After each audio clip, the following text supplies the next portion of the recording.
우리의 위기를 만난 우리의 대한민국 역시 마찬가지입니다. 많은 문제거리 속에서 우리가 투념하고 불평하고 원망하는 것으로 그치는 것이 아니라 그 모든 문제거리를 기도거리로 만들어서 하나님 앞에 올려드리고 주님의 지혜를 구하고 인도하심을 구할 때에 그때 하나님께서는 놀라운 일을 행하심으로 말미암아 우리의 모든 기도거리가 간증거리가 되게 하시는 놀라운 일을 행하실 줄로 믿습니다. 우리가 섬기고 있는 교회에는 언제나 좋은 일들만 있었으면 참 좋겠어요. 하지만 때로는 여러 가지 문제거리들이 교회 일을 열심히 하다 보면 생길 때가 있습니다. 그리스도의 교회가 이 땅에 시작되어진 초대 예루살렘 교회에서부터 2000년이 흐른 지금에 이르기까지 사실 이 땅에 있는 어떤 교회도 문제거리가 하나도 없던 교회는 하나도 없었습니다. 왜 그럴까요? 그것은 교회는 천국 그 자체가 아직은 아닙니다. 교회는 이 땅에 있기 때문이고 또 교회의 교인을 이루고 있는 모든 우리들은 다 흠 많고 티 많은 사람들의 공동체가 교회이기 때문이죠. 그러므로 우리 교회는 천국을 향하여 가는 순례자로서의 공동체입니다. 그러므로 교회 내에 세상의 많은 기관이나 공동체에서 일어나는 그런 문제거리가 왜 교회라고 해서 없겠습니까? 다만 한 가지 다른 것이 있습니다. 교회라고 하는 기관은 세상의 다른 어떤 기관하고도 다른 한 가지 차이가 있는데요. 그것은 교회는 바로 그리스도를 머리로 하고 있는 그리스도의 몸이라고 하는 사실이고요. 그러므로 이 교회는 하나님께서 주인이시기 때문에 하나님께서 원하시는 방향으로 하나님께서 주체가 되셔서 이끌어 가시는 기관이 바로 교회다. 바로 이것이 다른 세상의 기관들하고 다른 점이다. 그렇다면 정말 그렇다면 말이죠. 우리들은 교회 내에서도 크고 작은 문제거리들이 일어난다면 그것을 제가 머리를 움켜잡고 고민을 하고 또 혈기와 또 고집을 피우면서 자기 뜻을 관철하려고 하는 방식으로 문제 앞에 나서면 아니 되겠고, 이 모든 것의 주체가 되시는 분이 하나님이시라면 그 모든 문제에도 관장하고 계시는 분이 하나님 아니시겠습니까? 믿습니까? 그렇다면 우리는 그 문제를 기도로서 하나님 앞에 먼저 맡겨드리는 것이 선행돼야 될 줄로 믿습니다. 그렇습니다. 사실 그게 원리적으로 볼 때 너무나 자명한 일이죠. 주님 앞에 맡겨드리면 우리들에게 하나님께서 주시는 그 놀라운 지혜가 그 문제를 해결할 뿐 아니라 그 문제 속에서 더 선하시고 거룩하시고 온전하신 뜻을 교회에 펼치기 원하시는 하나님의 뜻이 드러나게 되어 있습니다. 그러면 결국 우리들은 문제를 통하여 주님 함께 기도하게 되고, 기도함으로 하나님께 맡기게 되고, 그럼 하나님께서 가장 선하신 지혜를 우리에게 주시고 그 지혜에 순종하며 나아갈 때 우리 교회가 순종하고 또 부흥하고 또 성장하는 교회가 되어간다는 것, 이 놀라운 지혜가 바로 초대 예루살렘 교회에 있었다고 하는 것, 정말 놀랍지 않습니까? 오늘 그 역사의 현장 속으로 한번 들어가 보십시다. 그래서 최초에 생겼던 초대 예루살렘 교회가 문제를 통하여 어떻게 더 교회 성장의 길을 찾을 수 있었는지 그 길을 우리가 배우기를 원합니다. 자, 먼저 오늘의 말씀을 전체를 좀 한번 먼저 요약을 해드리겠습니다. 아시다시피 초대 예루살렘 교회는 모진 핍박 속에서도 점점 더 성장해가는, 뜨겁게 성장하는 교회였다는 거 여러분 잘 아십니다. 그런데 교회가 점점 커감에 따라서 교회가 감당해야 할 일들도 점점 늘어났겠죠. 그러다가 일이 많아지다 보니까 교회들 성도들 가운데 교회 일로 인하여 여러 가지 불협화음이 일어날 수가 있었던 거죠. 사실 교회 일을 열심히 하다 보면 서로 우리가 부닥치게 될 때도 많이 있는 게 사실입니다. 그리고 이런 문제에 대해서 결국에는 교회 내에 어떤 불평이 일어나게 되고, 결국에는 이런 불평거리들이 사도들의 귀에까지 들리게 되었던 것이죠. 그런데 사도들의 태도를 보십시오. 사도들은 이런 교회 내에 여러 잡음들이 일어나게 되었을 때 거기에 대한 해법으로서 어떠한 태도를 취했냐면은, 사도들은 이렇게 생각을 하게 됐습니다. 자, 이거 우리가 점점 교회 일이 점점 많아지다 보니 이 일도 해야 되고 저 일도 해야 되고 아주 세세한 부분까지 신경을 다 못 쓰다 보니까 이런 어려운 일이 발생했구나. 그러니까 이런 어려움이 닥친 것은 무엇보다도 사도들인 우리가 우리에게 맡겨진 그 일에 더 집중하고, 그리고 다른 전문인들이 그 일을 할 수 있도록 하는 것이 그것이 좋지 않겠나? 그래서 우리들은 오직 기도하고 말씀 전하는 일에만 전무하자라고 했던 것이 사도들의 첫 번째 다짐이었던 것입니다. 그리고 나서 사도들은 하나님 앞에 기도하고, 그리고 하나님의 지혜를 구한 다음에 봉사나 구제하는 일에, 또 재정 관리하는 일에 적절한 사람들을 뽑자. 그래서 그 사람들이 전문적으로 그 일을 하게 하자 라고 함으로써 결국에 역사상 최초로 집사제도가 교회에 생기가 되었던 것을 여러분이 아십니다. 그런데 교회를 섬겨 일하는 중요한 일을 위해서 정말 아무나 뽑아서는 절대 안 된다는 것이 사도들의 확신이었습니다. 왜? 교회는 하나님의 교회이기 때문에 그 하나님의 뜻을 잘 순종해서 받들 수 있는 사람이어야 된다는 거죠. 만약에 한 사람을 잘못 뽑아 일을 시키면 공동체 전체에 큰 어려움이 다가올 수도 있기 때문이죠. 특히 교회는 사람의 교회가 아니라 하나님의 뜻이 구현되는 교회여야 하기 때문에 그렇습니다. 자, 그래서 어떤 사람을 뽑아야만 할까? 그래서 결론으로 주어진 것은 이 일꾼들, 교회 일꾼들의 기준, 특별히 여기서 집사를 뽑을 때의 그 기준은 그 세 가지가 있어야 된다는 겁니다.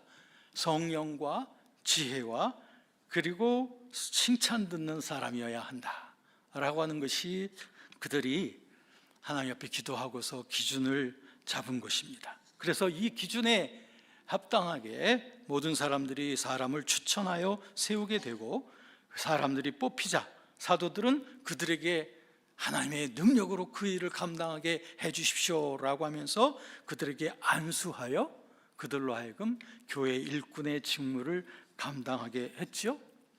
그랬더니 놀랍게도 그 후에 예루살렘 교회는 기도와 말씀에 전무하는 사도들과 그리고 성령과 지혜가 충만한 칭찬 듣는 집사들의 섬김으로 인하여 점점 더 부흥하는 교회가 되었더라. 자, 이것이 오늘의 말씀의 요약이 되겠습니다. 자, 그럼 좀 세부적으로 들어가도록 하겠습니다. 자, 그렇다면 예루살렘 교회 내에서 일어나는 문제거리들은 대개 어떤 성격의 문제거리였을까요? 먼저 우리가 생각할 것은 초대 예루살렘 교회는 굉장히 뜨겁고 열정이 있었던 건 사실이지만, 그러나 한편 그 교회 생활의 그 성숙도에 있어서는 이제 막 배워가는 걸음마, 어린아이와 같은 걸음마 단계였던 것이었습니다. 그러면서 이 예루살렘, 거룩한 예루살렘 교회의 첫 번째, 교회 내에서 생긴 첫 번째 문제가 바로 교회 봉사 문제와 관련된 바로 오늘의 이 사건이었습니다. 그러자 교인들은 깜짝 놀랐어요. 왜? 야, 우리 교회는 하나님의 교회인데 하나님이 다스리는 교회에서도 이런 의견 다툼이나 질투로 인한 편가르기가 일어날 수도 있구나 라고 하는 것을 깨닫는 첫 번째 사례가 바로 오늘의 사건이었던 것입니다. 자, 이 교회 내에서 일어났던 이런 불협화음의 배후에는 영적으로 본다면 교회 내의 지도자들의 영적 지도력을 파괴하고 교회를 분란시키려고 하는 사단의 전략이 꿈틀거리고 있었을 겁니다. 왜냐하면 교회를 공격하는 사단의 전략은 세상 외부로부터도 교회를 향해서 오지만 내부에서도 일어난단 말입니다.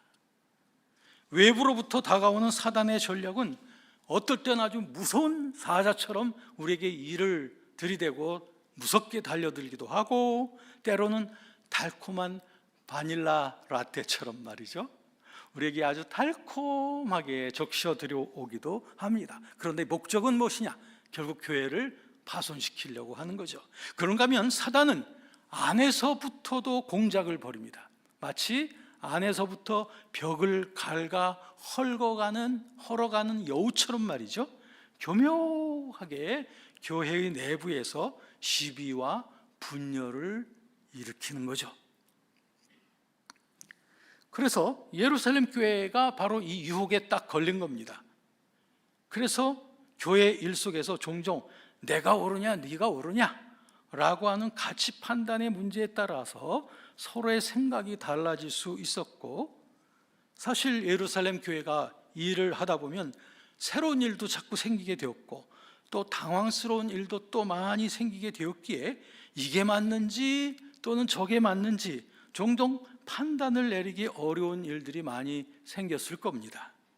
그러다가 서로 간에 자기 주장을 펴다가 서운한 일도 겪게 되고, 그러다 보면 시위와 원망도 일어나게 되고, 거기에서 더 나가면은 우리 편이냐 너네 편이냐 라고 하는 편 가르기가 시작이 되어집니다. 예루살렘 교회가 그랬습니다.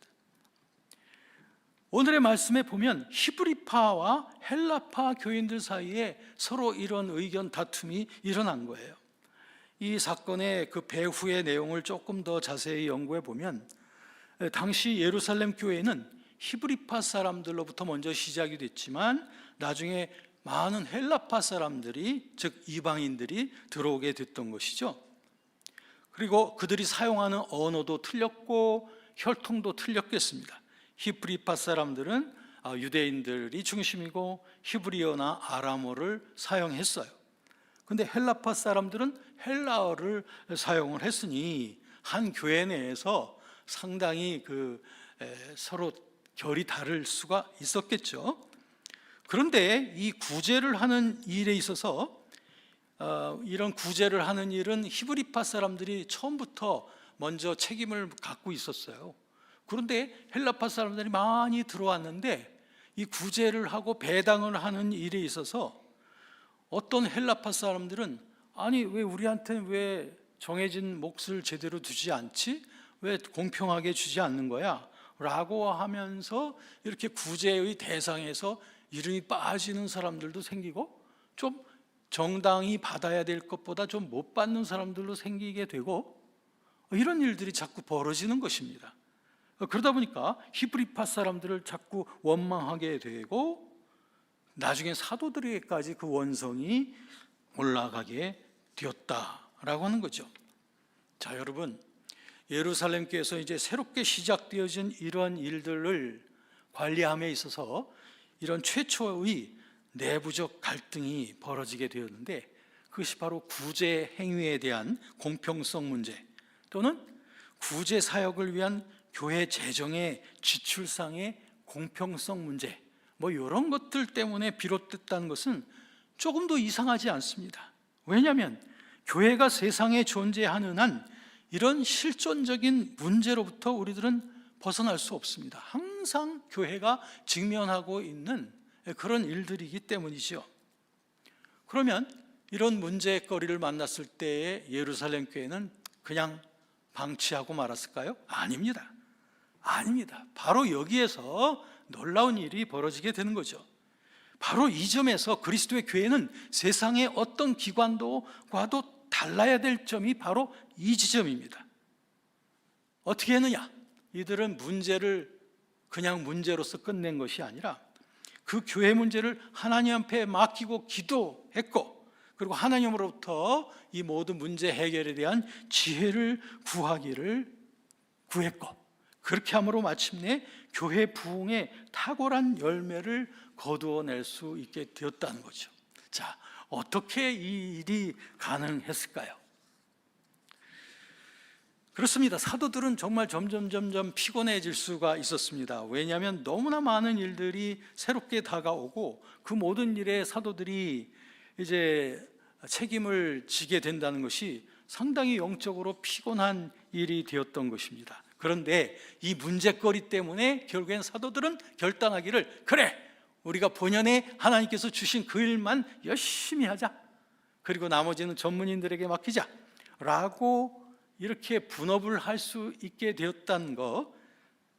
그래서 하나님께서는 역시 여러 일들을 위해서 여러 은사들을 세우시는 것이고, 그러므로 우리들은 말씀과 기도하는 것이 전문이니까, 은사니까 이 일만 하고 나머지는 그들에게 맡기고 우리는 좀 뒤로 빠지자. 이것이 바로 교회 지도자들이 내린 문제 앞에서의 특심한 결단이었습니다. 자, 그 다음 사도들은 당연히 이제 어떤 사람을 뽑아야 할지에 대해서 하나님께 여쭤보면서 지혜를 구했을 것입니다. 여기에서 그 적절한 사람들을 뽑게 되는데 7사람을 뽑게 되었습니다. 그 7사람, 왜 7사람이냐?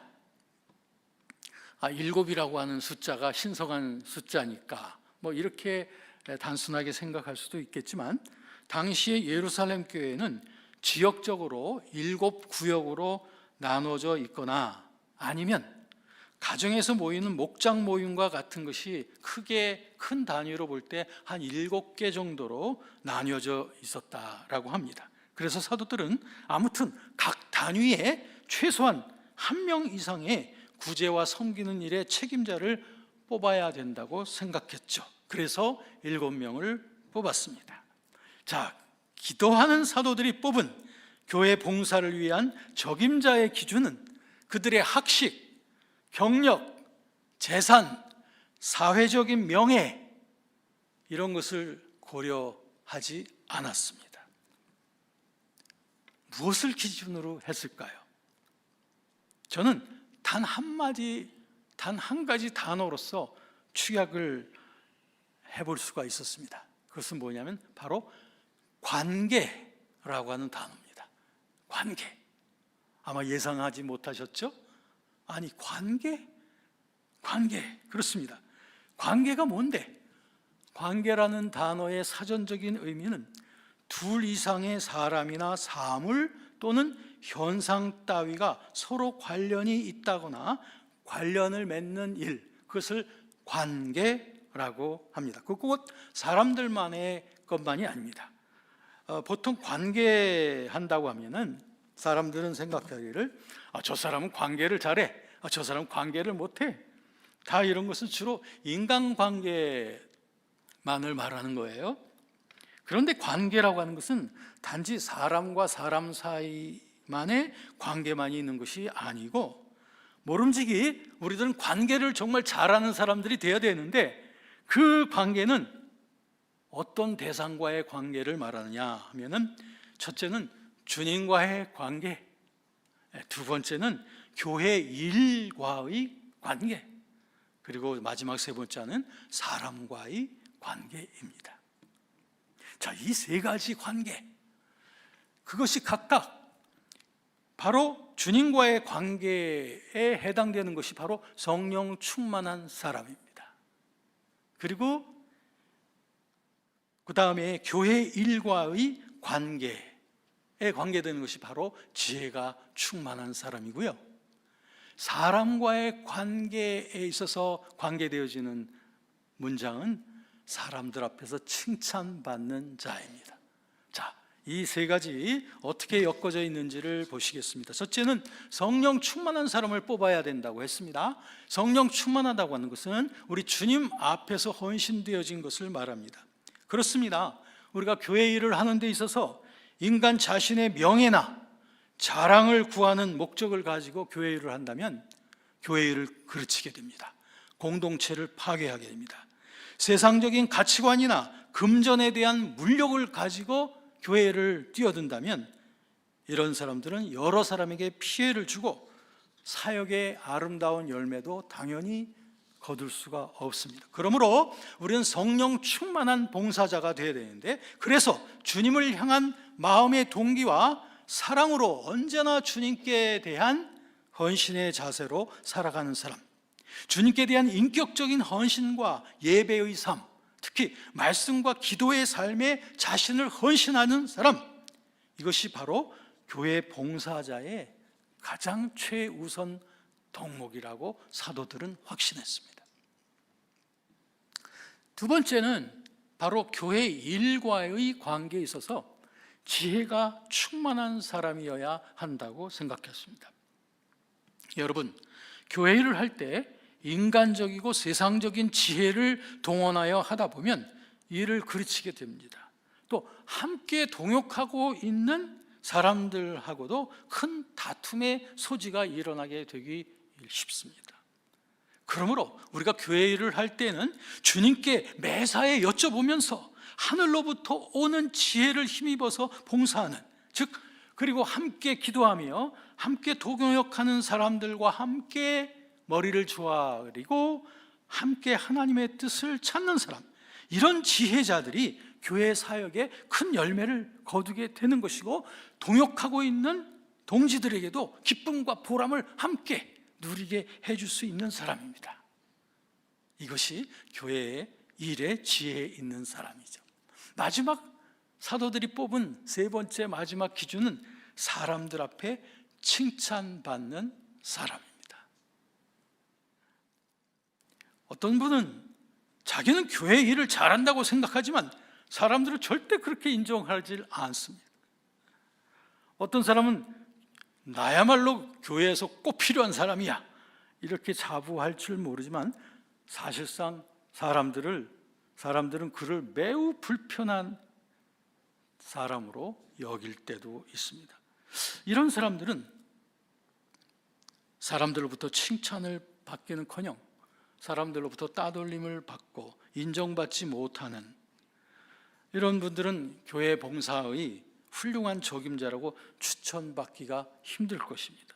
그러면 예루살렘 교회는 어떤 사람을 교회 봉사도 잘하고 그리고 칭찬받는 사람이라고 생각했을까요? 그것은 바로 성령과 지혜가 충만해야 사람들 앞에도 또 칭찬을 받을 수 있고 인정을 받을 수 있겠습니다. 초대 예루살렘 교회에서는 이런 사람들이야말로 교회를 잘 섬길 수 있는 사람이라고 믿었습니다. 그렇습니다.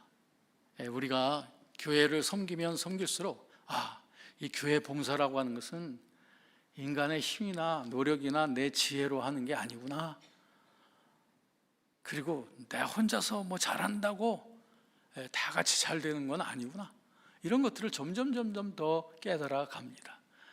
인간의 방법을 버리고 하나님의 지혜를 구해야지, 그리고 내 뜻을 좀 내려놓고 우리 같이 있는 사람들의 그 뜻을 같이 인정하고 귀담아 들어봐야지, 이런 지혜가 점점 교회 봉사를 하면 할수록 우리가 얻어지는 그런 교훈이 아닐 수 없습니다. 그러므로 사도들은 뽑혀진 7사람들에게 당신들은 절대 자신의 능력과 자신의 자랑을 위하여 하지 말고 하나님이 주시는 능력과 지혜로서 이 봉사를 하라고 그들에게 안수하면서 하나님의 능력으로 교회 봉사를 하는 일꾼들이 되게 해달라고 그들에게 기도했고, 그리고 그들은 그때부터 이제 일어나서 교회를 힘있게 섬기는 일꾼들이 되었다라고 하는 것이죠. 자, 이런 예루살렘 교회의 이런 문제거리를 통하여 결국 사도들은 사실 더 좋은 방향들을 찾아갈 수 있는 지혜를 얻게 됐던 것이죠. 그랬더니 이 예루살렘 교회에 어떤 일들이 벌어지게 되었냐? 마지막 오늘 읽어보신 7절 말씀은 하나님의 말씀이 점점 왕성하여 제자의 수가 더 심히 많아지게 되었다. 와, 정말 우리 모두가 다 바라는 교회의 성장과 부흥이 좀 너무나 멋진 사모하는 구절인 것 같아요. 그런데 여기에서 나오는 이 동사가 말이에요, 점점 왕성하여지고 그 다음에 심히 많아지고, 왕성하여지다, 많아지다라고 하는 그 동사가 동사 시제가 미완료 시제로 되어 있습니다. 이건 뭐냐면 계속적으로 점점 계속 많아지는 상태, 점점 왕성해져 가는 그 상태 속에 있더라. 와, 가슴 뛰지 않습니까? 말씀이 더욱 점점 더 퍼져가고 믿는 자들의 수가 점점 더 늘어가고 있더라. 그리고 하나님의 말씀이 점점 더 왕성해짐으로 말미암아 제자들이 점점 더 많아졌더라. 여기에 사도행전에서 나오는 이 제자, 이것은 예수님의 그 뒤를 따라다니던 구경하러 다니던 허다한 무리들이 아니라 예수님이 가신 그 길을 쫓고자 하는, 그분이 가셨던 그 고난의 길, 좁은 길을 함께 걷고자 하는 작은 예수의 무리들을, 그들이 바로 제자들입니다. 제자들의 숫자가 점점 더 많아지더라. 더 놀라운 것이 있습니다. 많은 제사장들의 무리도 믿음 가운데로 다시 나오더라는, 이것은 정말 놀라운 일입니다. 왜냐하면 예수님을 가장 박해했고 예루살렘 교회를 가장 반대하던 자들이 바로 유대 제사장들 아니겠습니까? 초대교회 역사가인 요세푸스의 기록에 의하면 당시 초대교회 때에는 예루살렘과 이스라엘 전역에 약 2만여 명의 제사장들이 있었다고 합니다. 그런데 이들 가운데 많은 제사장들이 그리스도인이 되게 됐다는 거예요. 그리스도인으로 회개하고 개종했다는 것입니다. 생각해 보십시오.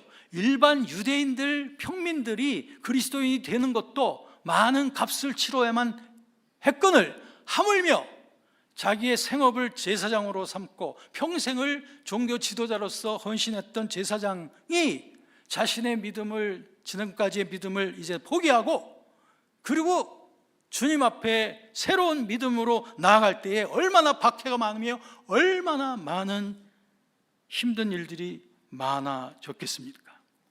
그럼에도 불구하고 그들은 참된 믿음을 위하여 그들은 모든 것을 다 던졌습니다. 자신의 생업, 자신의 생존, 모든 것을 다 던지고 주님께서 따라오시라고 하셨던 그 좁은 길을 따라가기 시작한 제사장의 무리들, 이 놀라운 일들이 벌어지게 되었던 것이죠. 이러므로 말미암아 초대교회는 오고 오는 세대 가운데 영원히 모든 교회의 본이 되어지는 정말 간증거리가 넘치는 부흥하는 교회가 되었던 것입니다. 자, 여러분, 이 초대교회의 역사를 우리가 살펴보면서 초대교회 때 역사하셨던 하나님은 오늘날 이 시대에 우리 가운데 역사하시는 하나님이신 줄로 믿습니다. 오늘날 우리의 교회에서도 문제거리가 왜 안 생기겠습니까? 그러나 문제를 만날 때마다 문제거리를 문제라고만 하지 말고 거기에서 하나님 앞에 모든 것을 맡기고 거기에서 하나님의 선하신 뜻을 찾고 하나님의 지혜를 받아 순종함을 통하여 더 놀라운, 크고 놀라운 하나님의 일을 경험하는 우리 교회가 되어지기를 원합니다. 이런 점에서 본다면 우리 교회 내에서 일어나는 크고 작은 모든 문제거리들은 우리가 만약에 이런 문제거리에 대하여 굴복하고 타협하고 또 인간적으로 세상적으로 대처하고자 한다면 그 문제거리들은 마귀가 우리를 부수기 위한 마귀의 공격이 되겠지만, 그러나 그렇지 아니하고 문제거리를 만난 우리들이 하나님 앞에 기도하면서 하나님께 지혜를 구하고 하나님의 지혜의 방법으로 나아갈 때에 우리의 교회를 성숙시키고 부흥시키기 위한 하나님의 섭리였다고 하는 고백과 간증이 넘쳐나게 될 줄로 믿습니다.